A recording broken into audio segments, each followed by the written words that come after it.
I just did a piece coming back from the Middle East on what Trump's policy might be on Iran. Mm-hmm. And he likes the deal.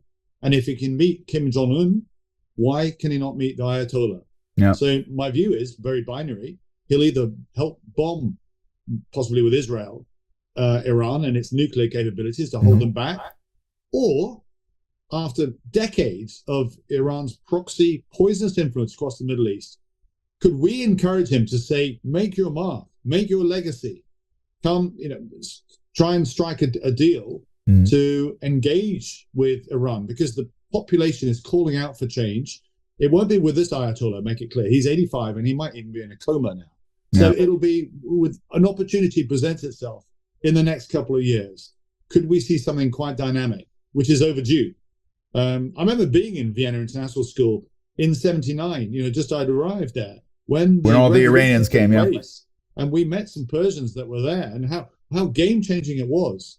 And it's not really changed ever since. And we've allowed it over 3 decades now for Iran to have such a poisonous influence, which is now, of course, affecting support for Hamas in Israel and so on. It's Hezbollah Hamas in Gaza, Hezbollah in Lebanon, and the Houthis in the Yemen, but Bahrain and elsewhere, Iraq and Syria, they dominate. Iran's proxy influence is huge. Let's change that. Yeah.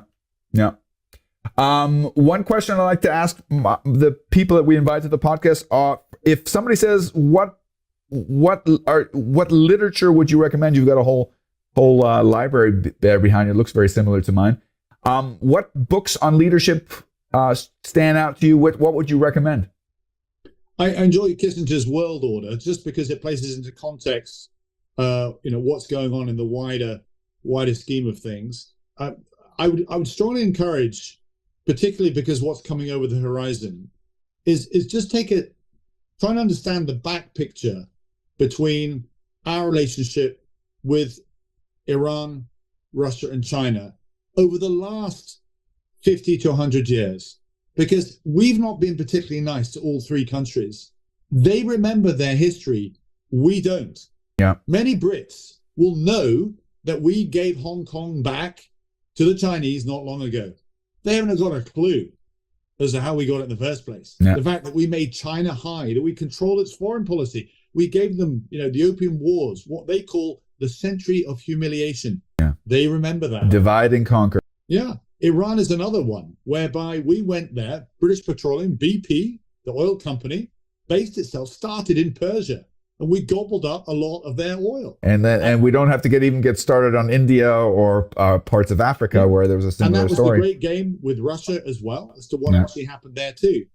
And this is perhaps, the challenge. So understanding these three countries, so anybody that's interested in understanding where we're going in the future needs to just have a basic understanding of the past, a little bit of the past.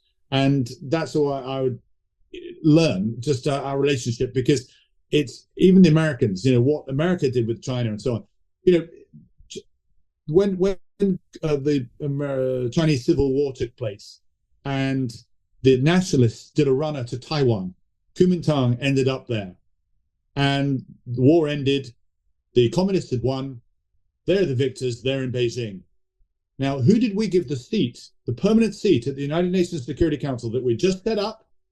Yeah, we gave it to the Taiwanese, to Kuomintang, because we recognize them, not the winners of the Civil War, China. And it took 3 decades before we then said, I think we better give the seat to the actual winners. What you're basically saying is that old saying, the chickens are coming home to roost.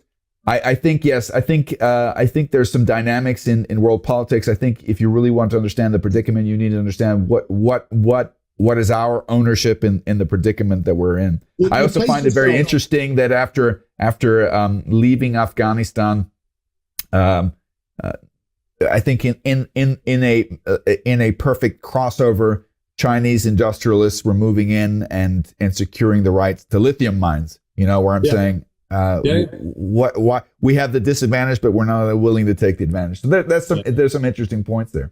Another tradition we have in our podcast is I've got two wonderful people that you met beforehand who helped me film this, and I use them as my judges of how the podcast went, because this is not their topic.